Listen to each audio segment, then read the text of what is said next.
Per i miei figli ho scelto il miglior pediatra, le migliori scuole, una sana alimentazione e intanto davo da ber loro acqua avvelenata. Signor Marco Gove.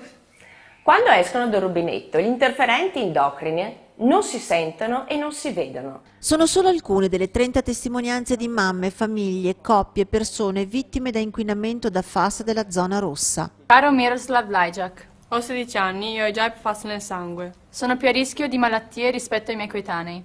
Non è questo il futuro che vorremmo. Messaggi di sensibilizzazione indirizzati ai ministri dell'Unione Europea affinché l'Europa, di fronte a quello che molti già definiscono disastro ambientale, non si giri dall'altra parte. E da Bruxelles arriva già una risposta. A darla è l'Autorità Europea per la Sicurezza Alimentare. In uno studio sui rischi dei FAS per la salute certifica di fatto che le sostanze perfluoroalchiliche, se sono presenti nell'acqua e nel cibo, fanno male, e spiegandone le conseguenze. Ma questo le tante famiglie della zona rossa lo sanno già e da tempo stanno lanciando l'allarme. Ho seminato e curato con amore e in modo naturale i miei ortaggi. Purtroppo l'acqua del mio pozzo è piena di FAS e ho avvelenato la mia famiglia. Studio che era atteso dalla Regione Veneto per poter interpretare gli esiti delle analisi sugli alimenti, pronte ormai da mesi, ed ora finalmente si potranno trarre le debite conseguenze sulla qualità dei cibi che sono prodotti nella zona rossa.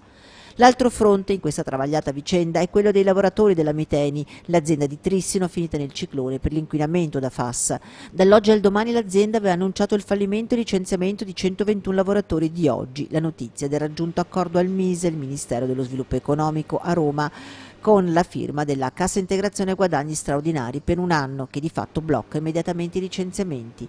12 mesi di tempo di respiro per lavorare sul fronte della formazione e del ricollocamento dei lavoratori, anche se rimangono aperti temi importanti come la salute e l'ambiente.